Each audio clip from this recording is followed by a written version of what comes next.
कभी कभी जिंदगी एक ऐसा थप्पड़ मारती है कि सब कुछ धुंधला हो जाता है, लेकिन उसी धुंध में कहीं रोशनी भी छुपी होती है। ये कहानी है नीलेश की। एक मामूली लड़का पर एक खास हौसला। नीलेश दिल्ली की सड़कों पर चाय बेचता था।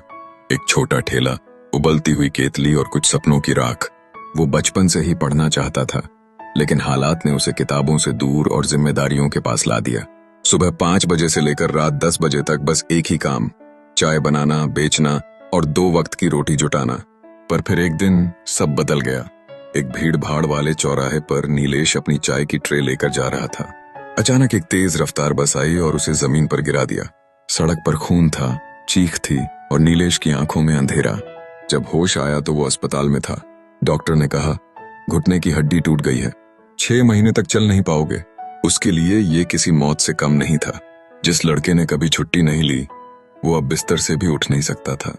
पर तभी अस्पताल के बगल वाले बेड पर एक बुजुर्ग मिले, प्रकाश बाबू, उम्र 70 के पार, पर दिमाग किसी जवान से तेज।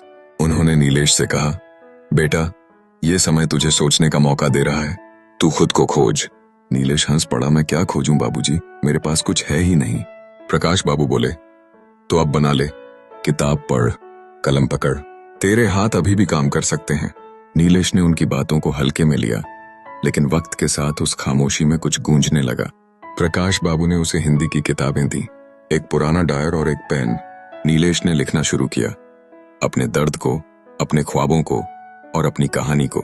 धीरे धीरे उसका मन शब्दों में बसने लगा। 6 महीने में वो चलने लगा, पर अब उसकी राह बदल चुकी थी। वो अब चाय वाला नहीं, कहानीकार बन चुका था। उसने अपनी पहली कहानी भेजी एक अखबार को। एक चाय वाले की जिंदगी लोगों ने पढ़ा, सराहा और उसकी कहानी दिलों को छू गई। आज नीलेश एक मशहूर लेखक है। उसका ठेला अब भी है, पर अब वो वहां बैठकर कहानियां सुनाता है।